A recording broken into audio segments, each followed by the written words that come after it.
कोल्हापूर शहर आणि उपनगरांमधील वाहतुकीला शिस्त लागावी म्हणून 24 ठिकाणी सिग्नल यंत्रणा उभारण्यात आली आहे. परंतु यापैकी मोजकेच सिग्नल सुरू आहेत.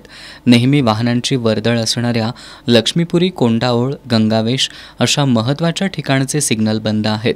महानगरपालिकेनं धूळ खाली बसावी म्हणून राष्ट्रीय स्वच्छ हवा कार्यक्रमांतर्गत शहरात काही ठिकाणी बसवलेल्या मिस्ट टाईप एअर फाउंटनचं नाविन्य संपलं असून ते सध्या बंद आहेत. रस्त्यावर झेब्रा क्रॉसिंग स्पष्टपणे दिसत नसल्यानं पादचाऱ्यांना रस्ता ओलांडताना चांगलाच त्रास सहन करावा लागतोय. एकेरी मार्ग, प्रवेश निषिद्ध, वेग मर्यादा या फलकांचा अनेक ठिकाणी अभाव दिसतोय. अनेक ठिकाणी वाहतूक पोलीस कर्तव्यावर नसल्यानं वाहतुकीच्या नियमांचं उल्लंघन करणाऱ्यांची संख्यासुद्धा कमालीची वाढली आहे. बिनखांबी गणेश मंदिर ते मिरजकर तिकटी हा एकेरी मार्ग असून सुद्धा मिरजकर तिकटीकडून बिनधास्त वाहनं आत येत असतात.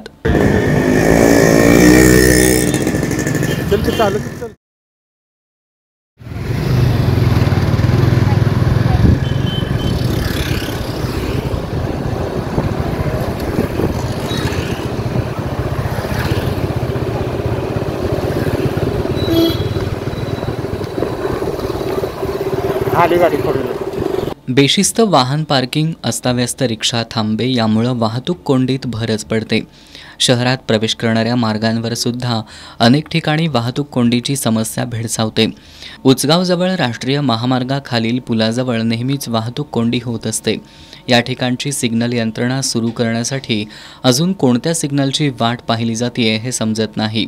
कोल्हापूर शहरात येणाऱ्या पर्यटकांना करावी लागणारी खड्डेमय रस्त्यांची सफर शहराच्या लौकिकाला बाधा पोहोचवणारी आहे.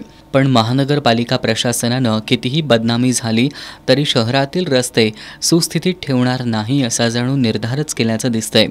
शहरातल्या वाहतुकीला शिस्त लावण्यासाठी कोल्हापूर महानगरपालिका आणि शहर वाहतूक नियंत्रण शाखा यांनी समन्वयातून काम करणं गरजेचं आहे.